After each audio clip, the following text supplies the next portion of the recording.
I'm making a game in an uncommon genre. Merchants of the Stars is a traffic control game where you guide ships by drawing paths, helping them deliver cargo to docks. Over the course of a session, the game becomes more complex, adding new ship types, station types, and enemies. The ultimate goal is to make as much profit as possible.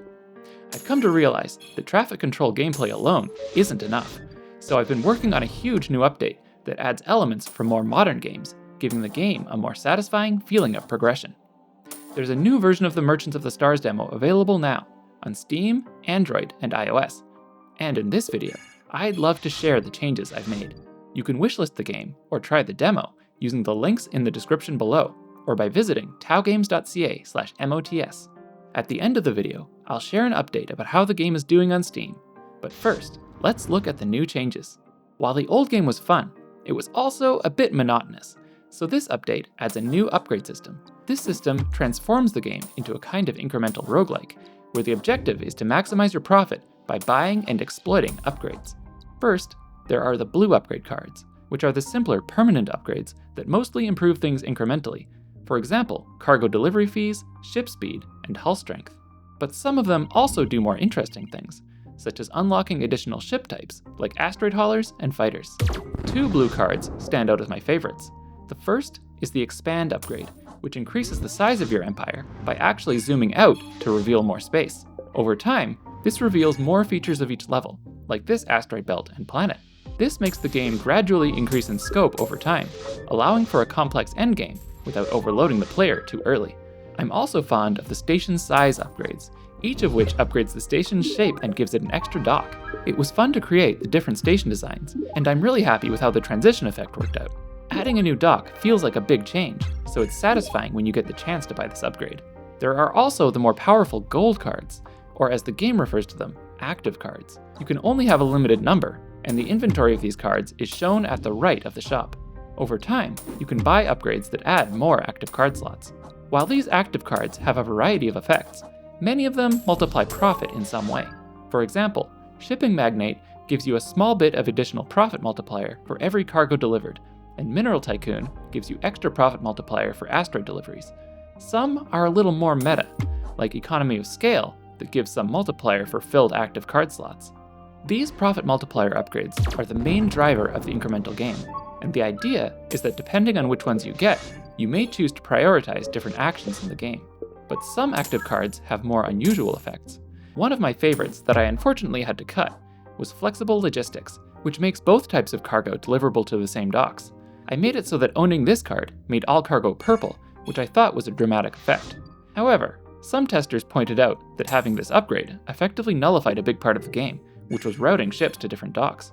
So I decided to scale back the upgrade a bit to the new, improved logistics, which has the weaker effect of making each ship carry only one type of cargo, which reduces the navigation burden, but no longer removes it completely. Rather than have completely random upgrades in the store, I decided to add the concept of golden cargo. Whenever one of these cargo is delivered, it unlocks a random active upgrade that can appear in the store. This helps make the gameplay and store a bit more connected. On top of this, since only a subset of active cards are unlocked during a run, it makes each run more varied. To help understand golden cargo, I made an animation that shows the unlocked card in the upper left, and added a menu to the store that shows all unlocked active cards. I decided early on that normally, there should be only at most one active card available in the store at a time. This avoids crowding out the cheaper blue upgrades, and makes active upgrades feel a bit more rare. But it raises an issue. What if you want a different active card than the one that's currently in the store? To address this issue, I introduced the Reroll. Put simply, the Reroll discards all cards currently in the store, and draws a different 4 cards. Initially, I allowed you to do this at any time by spending a small amount of money, but I soon realized it might be interesting to have this mechanic interact more closely with the gameplay, so I added a new ship type, the Science Vessel. Whenever this ship reaches a dock, instead of giving you money, it gives you another reroll. Rerolls are really powerful, allowing you to dig through the deck for better upgrades. But for new players, this isn't all that intuitive, so I tried to come up with a few ways to nudge players into using rerolls. The first was to limit the number of rerolls to 3. This means that there's no reason to hoard them. You might as well use them, or they'll be wasted. Second, I added a few upgrades that depend on rerolls, like Advanced Science, which gives an additional profit multiplier for each reroll used, and Compound Interest, which gives you a percentage of your current profit every time a reroll is used. The idea is that these upgrades give you a little push to interact with the reroll system and learn how to use it to your advantage. One feedback I received from multiple players was that since the game can get quite frantic, they often forgot, or couldn't find the time, to go to the store to buy upgrades. To solve the issue, I had the idea of periodically automatically pausing the game to let the player take a breath and remind them to buy upgrades. Given the capitalism theme of the game, I thought it would be appropriate to theme these as quarterly updates. I designed a clock to show the progress through the current quarter, and designed a sound effect to warn about the impending forced pause, since it could otherwise be quite jarring. Since these are unexpected pauses, I added a countdown on resume so that you have a chance to make sure your ships are safe. Just pausing alone might be a bit annoying, so I sweetened the deal by taking this opportunity to give the player a quarterly bonus based on their performance in the previous quarter. Initially, this is a 5% bonus, but this percentage can be upgraded with a blue upgrade until the quarterly bonus ends up giving a meaningful amount of the player's income. This event also gives you a nice hook for some new active upgrades, such as Privateer, which rewards you for the pirates you destroyed this quarter, or the more unusual Tax Evasion, which increases its multiplier every time you have a quarter with negative profit. While before the game only had cargo ships and asteroid haulers, this update introduces a few more. Fighters have a laser that can be used to destroy pirates and asteroids. Space whales are slow-moving but indestructible, and can be used to clear paths in asteroid belts, or deal with large numbers of pirates. I mentioned science vessels before. When delivered, they give rerolls. Each ship type has its own set of related upgrades, which means that depending on which upgrades you get, you'll find yourself pushed toward a different playstyle focused on a different type of ship. One big issue with the game, now that the expand upgrade allows you to grow the screen, is that the endgame can be quite overwhelming. I did a few things to try to fix this. First, there is a tactical computer upgrade that unlocks a pause button. This allows you to pause indefinitely to coordinate your ships. Second, I added hull strength upgrades that over time reduce the types of events you need to worry about. Level 1 makes ships ignore ship collisions. Level 2 makes ships ignore asteroid collisions. And Level 3 makes ships ignore pirate laser attacks. Third, ship collisions no longer make you lose the game immediately. This was ultimately too punishing, though it's possible I've now swung too far in the opposite direction, since it's now not possible to lose at all.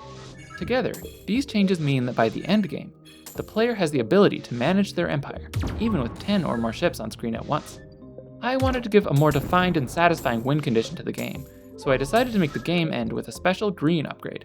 Thus, the goal of the game is to reach this upgrade as quickly as possible. Since it now isn't possible to lose, there needed to be a new definition of success. For a traffic control game, I thought the best thing to reward would be efficiency.